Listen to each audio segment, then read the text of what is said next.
industry shut down. So every success and failure that you can think of, which is why I have some, I think, validity to share with you guys some thoughts around success and failure. Let's begin.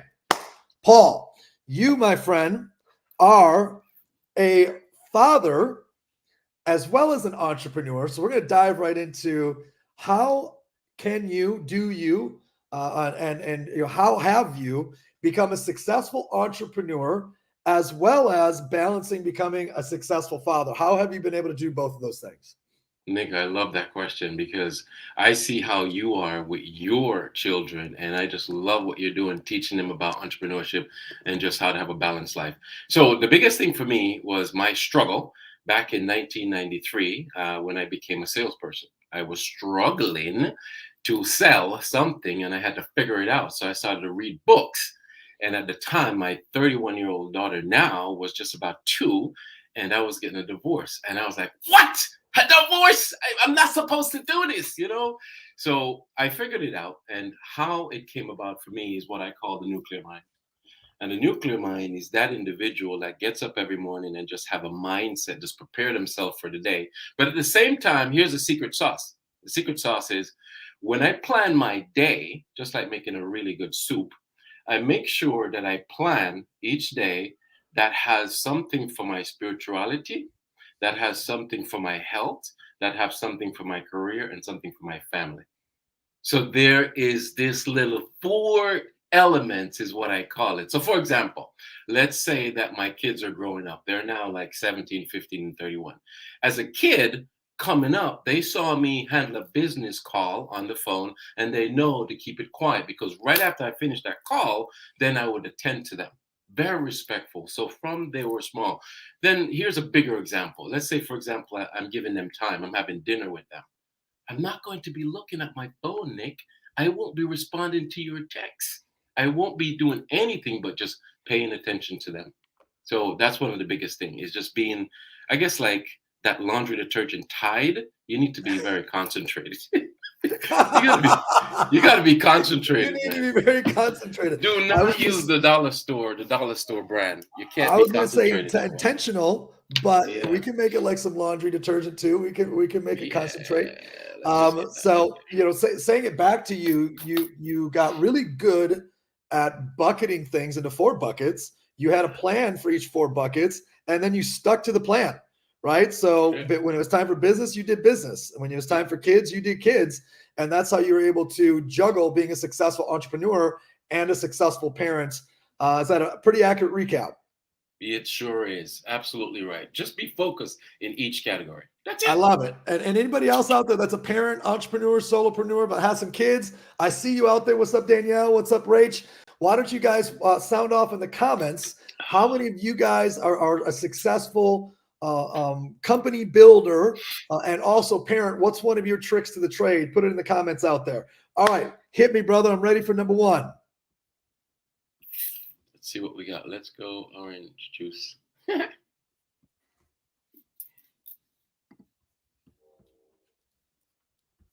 Awesome, man. Thank you, Nick. I Oh, you're appreciate you. welcome. Oh, I'm waiting for you. You hit me with my first question. Oh, sorry. Hey, okay, got you. Okay. So, Nick, here's one of my quick questions I wanted to ask for you. Okay, so I would say that you are like a new dad, right? The kids are like still under teenage age.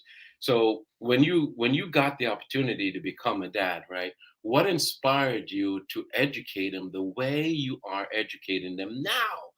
This is profound the way you're doing it, and you're very relentless at it. Yeah, I mean, to me, it seemed pretty obvious. It really did. It seemed very intuitive. But I think if you trace it back, because I was so annoyed. I think it's the right word. I was so annoyed that when I graduated high school, I got introduced to direct sales networking, or kind of like the lowest common denominator of entrepreneurship. And this was right after high school. I just graduated, and then I immediately get introduced to entrepreneurship. And I was so annoyed that I just went through 14,000 hours of kindergarten through 12th grade, and nobody said the word, wrote the word, gave me a book on the word, did a class on the word. There was nobody in the whole school system that did anything on the word entrepreneurship for 14,000 hours. How the hell is that possible? So as I went, well, even if I go deeper, I went back to my school over the course of several months to even a year, and I started recruiting my teachers into network marketing. You know what I found out? Almost all of them were in network marketing. I'm like, let me get this straight.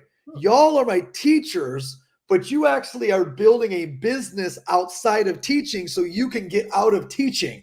That's like getting on a plane and seeing the pilot with a parachute on, like, hey, everything's going to be good, kid. Don't worry about it. So I thought that was just such a, I don't want to say conspiracy but it was shamish. It was very, Yeah. it was shammy for sure, for sure. So I made the commitment that when I became wealthy, I was going to teach the youth entrepreneurship. So I started a foundation called Next Gen Entrepreneurs, which teaches youth to teenage kids and college kids, teaches entrepreneurship to teenage kids and college kids. So when I had kids, it wasn't like it was this big idea to me. I know what I'm going to do. I'm going to teach my kids the only one damn thing I ever wanted to learn. Like, it wasn't a big idea. It was obvious. It was obvious the school system was not going to teach entrepreneurship, leadership, financial freedom, financial literacy, let alone high-end nutrition and how to have a body that's optimized for the greatest, the greatest level of work, let alone other things, all the different topics that I teach the kids, real estate, investing, etc. So it made sense to me. It was basic common knowledge. But here's what's actually shocking to me. I brought my kids up for the first time at a big event that was not mine. So it was a different of a different person's event. And there's probably 1,000 plus people there. Shout out to Alex Morton, because it was his event. And I said, Alex, it was actually accidental. My kids showed up at lunchtime and they started answering questions to adults, and they started growing like a circle. And then Alex came over and I'm like, Alex, check this out. And I started drilling my kids, and he was like, we got to have them on stage tomorrow. So I brought the kids up on stage and started rattling, and boom, they answered the questions. Let me land the plane here. After I was done, there was parents, not just people that are like, hey, when I have kids, I'm going to do this. There was parents who were crying that said, I'm actually embarrassed that I'm here to learn entrepreneurship from all of you guys as speakers. I read all these books and I've never thought to teach it to my kids. I'm like, how the hell have you never thought to teach this to your kids if it's what you're trying to learn? So I don't know if that's a super long answer, but I wanted to create context there. The short answer was I was so frustrated with the school system as an 18-year-old that when I learned entrepreneurship, I knew for sure I was going to teach other average kids about entrepreneurship, specifically my kids. That's the answer. So good. So good. I can relate to that, Nick, because I was a financial planner for over 10 years. And when I was having that Sunday dinner after church, I would always sit at the table and say to the kids, okay, here are some financial principles. What is dividend? What is this? What is compounding of interest? All these things. How do you save? I love it. I love it. Good. Well, we're not to those lessons yet. Those are coming up soon. I just posted a kid's video on YouTube, and it's like, you got 45 seconds to share a message. And my kids are rattling off the OpEx and the revenue and the profit. And somebody put in the comments, oh, so you think it's a good idea to not teach them about, what was the word he used? Carrying costs or something. I was like, and he was being an asshole. He literally was like, oh, so you think it's a good idea to not teach them about the carrying costs? I'm like, your kid's fucking 7. I'm sorry, in 45 seconds, we didn't express to you the carrying costs of the apartment building. My kids just creatively manufactured in their brain. So I thought that was funny. All right, let's dive to question number 2. Let's get some let's get a little bit deeper down the rabbit hole. Tell me, it's hard to sometimes nail the biggest one. Sometimes it's A. Tell me a temporary defeat. I don't want to classify as failures. Tell me a temporary defeat that you took on that you're like, damn, that one hurt. What was it? What would you have done differently? And what did you do, most importantly, to overcome it? What was it? What would you have done differently if you could have? And what did you do to overcome it? That's a good one. All right. Okay. Nobody's perfect, right? But I can tell you, my temporary defeat was me in 1990 something, going from being an electrician on a ship to being a salesperson. And I found myself not being able to function and get people persuaded to do my job. I couldn't sell the Navy. I couldn't sell it. And how I figured it out was I was crying. I was going to divorce. I was like, I'm total piece of crap. And then I read books and I started to come up with a morning routine. Now I'm answering the question, how did I overcome it? I started to figure out that my secret sauce was to get up in the morning, and as a salesperson, I've got to put on my armor. I gotta like talk to myself like, come on, Paul, Yes. come on. I've got to be my own cheerleader. I had to be like, you can do this, you can do this, you can do this, you can do this. I created a mantra back then that says, hey, you're the best, blah. And I would just run with it. And ever since then, it's been like, I don't know, Paul, 30 say it years. again. You broke up. Say your mantra again. You broke up during your mantra. My mantra is I am the world's greatest presenter. I'm confident. I'm compelling. I'm persuasive. When I say it, I get goosebumps right now, 29 years later. But that little technique got me through every hurdle. So it's the mantra that I use in a meeting when I'm with a seller and I'm nervous for a $10 million listing, a $1.2 million listing, a $50,000 listing. And they say, no, I think I want to go with another agent. And I get pumped. I say my mantra and I wake up and I stay in the game.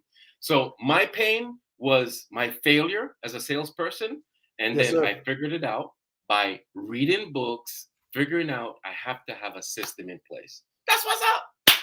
I dig it, man. So temporary failure was, I don't even consider this a failure, but so you jumped careers, and jumping careers, you threw yourself into the deep end of a whole new game that you had to master, and you were getting your ass kicked. Hey, I'm gonna ask a question here that doesn't count as number 3. Was your career change from a stable electrician with predictable income to a person that had a sales income, did that also take part in your divorce? Yeah, because at that time, thank you. That's a good question. Because at that time, I think, I was like so young and I was like young and dumb, and I was trying to make things happen. And, I wasn't balanced. So therefore, I wasn't paying attention. Remember, I talked about earlier the 4 things that you got to plan for every day: spirituality, health, career, and family. I was like missing the family part. I was like, I don't know, maybe just 2 things. My body, health, work, you're trying to look good as a 20-something-year-old, and maybe my career. But no spirituality, no family. Yeah, off balance. So yeah, I would say that. It was very tough. Thank you for sharing. And the fact that you recognize that you needed growth and development to master the rejection, master the new career, master getting your ass kicked, super aware. And then you came up with your own, what's up, Jared? What's up, Junior? You came up with your own, mantra. I'm going to ask everybody right now in the comments, what's your mantra? What's a mantra that you go to? I want to hear some of the mantras in there. If you're watching the replay, dump in the replay, throw it in the comments. I've got one. One of mine is BIM Sim. That's a real basic one, meaning if ever I catch myself being procrastinating, I just start yelling BIM Sim in my own mind. Body in motion stays in motion, right? Law number 1, a body in motion stays in motion. Get your ass in motion. Number 2 is acceleration, right? The law of acceleration. Number 1 is the law of inertia. Number 2 is law of acceleration. So body in motion stays in motion. What's up, Melissa? Melissa, what's one of your mantras? Throw one of your mantras in the comments there. All right, Paul, I'm ready for question number 2. Hit me. Cool. So one of the biggest thing I wanted to ask you as we roll along doing so amazing is, Nick, tell us, you are always fired up. I mean, you've achieved so much at such an early age and everything is amazing. What are some of when you first get up out of the bed, when you become conscious, what do you do? Tell us the first 1 hour of your day. What the hell do you do consistently? Whoa! This is a weirdo in my bed right here. Check out this weirdo in my bed. All right. So, I got to take this phone with me too. This is a little tour of the bedroom, y'all. Can you do that? All right. So I wake up right there.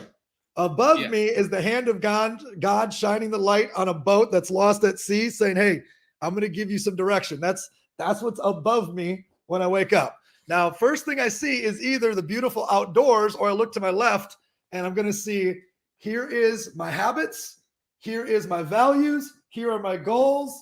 Here is my purpose. Here is Ikigai. Here's Gandhi. Here's Roosevelt with the man in the arena. And then next to my bed, you'll find goals and purpose. So it's literally the first thing I do when I wake up. I look to the right and I see Miami. I look to the left and I see my goals, my purpose, my values, my habits, people of inspiration.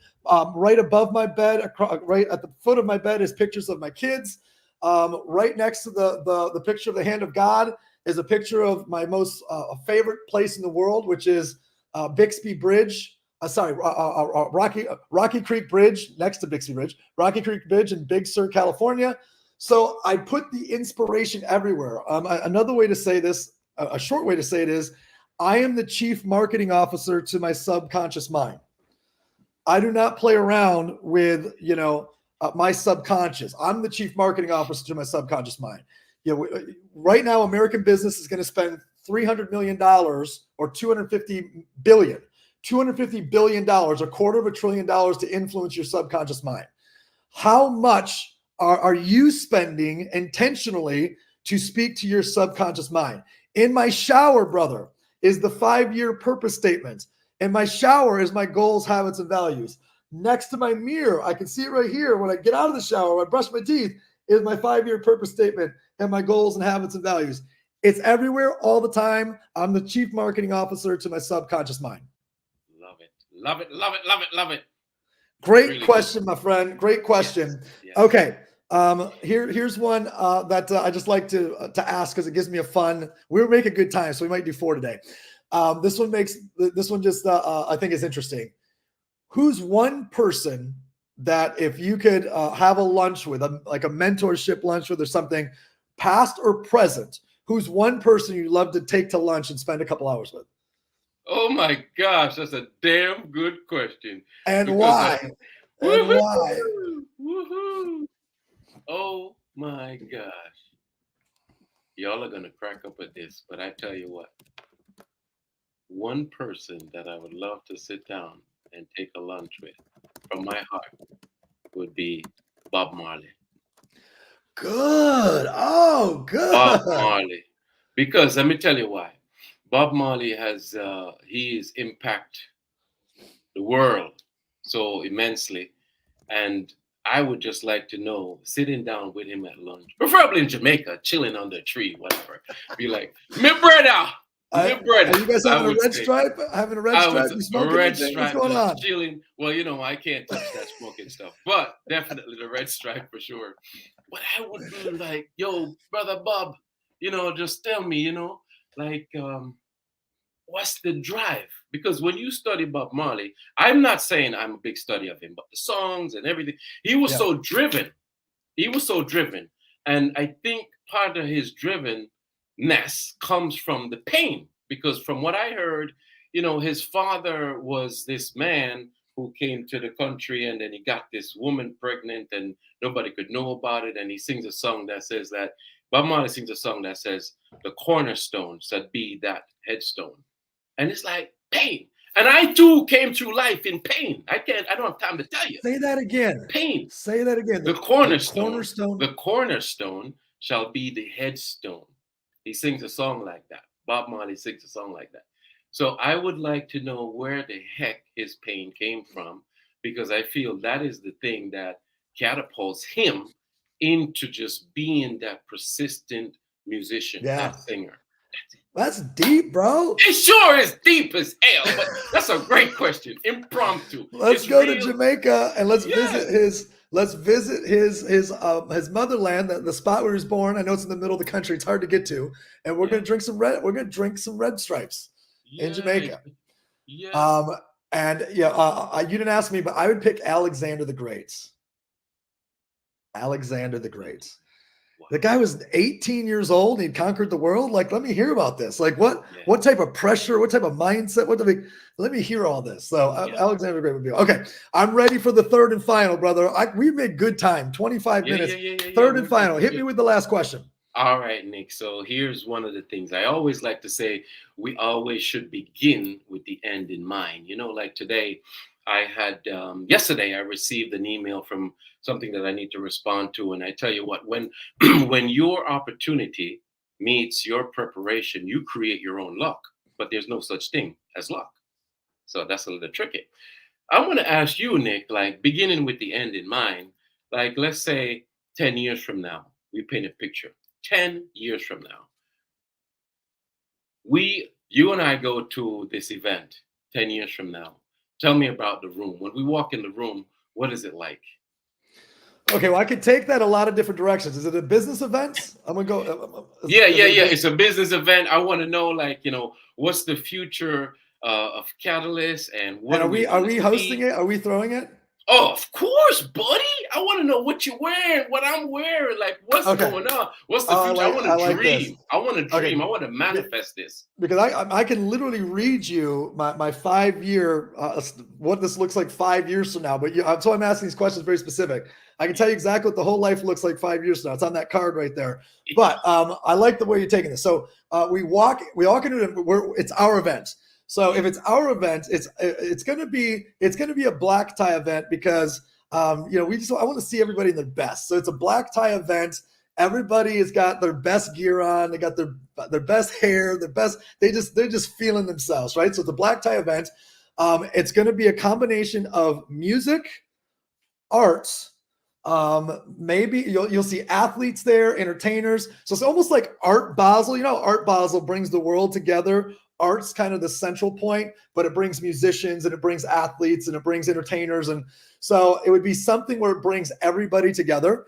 It'll absolutely be something for charity. It'll be a charitable cause event. And there'll be the best of the best entertainment. So that we'll do like a couple songs from this entertainer and a couple songs from that entertainer. And then we'll have just the most lit DJ that will end the night. So that way the people that want to stay up past their bedtime, we can have a blast there. We're going to raise out of the room. We'll raise tens of millions of dollars in the room for whatever cause that it is that we're raising for. So it's not, so it's not necessarily a business event. It's definitely a charity event. And that's the event I see. That there's a red carpet, there's photography, there's all kinds of like micro entertainment that's going on, like awesome little musicians and fire dancers and just all kinds of cool micro stuff. It's going to actually be at your house. We're doing this as an indoor-outdoor event at your house because your house is massive. So Oh, inside, wow. yeah. By the So pool. yeah, it'll be indoor-outdoor. So and obviously the food's going to be off the chain. The drinks will be off the chain. So that's a little outlook on the event you and I are holding 10 years from now for charity. How you feel about that? I feel amazing because it's touching lives. It's actually seeing growth, and I'm all about growth every single day. Growth. Melissa, I see you're not VIP. Melissa, you're hosting. You're the person that's facilitating the whole thing, right? You're on the stage holding the microphone, Melissa. You're not VIP. You're not just going to be there. You're co-hosting this thing. Okay, I'm ready for my last question. Oh no, sorry. You just hit me last question. So bonus question. I have everybody do this. What are the 3 attributes? Right now we got solopreneurs, we got entrepreneurs, we got salespeople. 3 attributes of success. In order to be successful, you must blank, blank, and blank. Hit us. You want me to chat it out or you want me to say it? Give me 3 attributes, and then we might go deeper. So what All are right, we? cool. Yeah, go ahead. The 3 attributes for your success is number 1, your attitude about your business and about your life. So attitude, right? And that includes your mindset about your business and your life. Number 2, your sales skill or your skill set. Not even sales, but your skill set. Do you have that skill set to accomplish what you need to do? So you've got attitude and you've got skill set. And number 3, where is your determination to Ooh, push yeah. every day? Where's your determination to push every single day? When you fall, how do you get up and just say, come on, let's go, let's go, let's go? How do you bring that lion out of you? That's it. I love it, Paul. So Paul's 3 success attributes: attitude, skill set, determination. Paul, where can everybody find you? You could find me at successfulbusinessacademy.org. Successfulbusinessacademy.org. Easy. Follow this man. Tell us what you liked best about today's 20-minute showdown. Episode 20 is closing out. Drop in the comments the number one thing that you picked up, the number one thing you learned or you liked the most. Drop it in the comments. You can find me at nickslinktree.com. All my social platforms are there, websites, etc. nickslinktree.com. Ladies and gentlemen, episode 20, Paul Atkinson, 20-minute showdown. That's a wrap. Thank you so much for your time, everyone. Cheers, guys. Post that.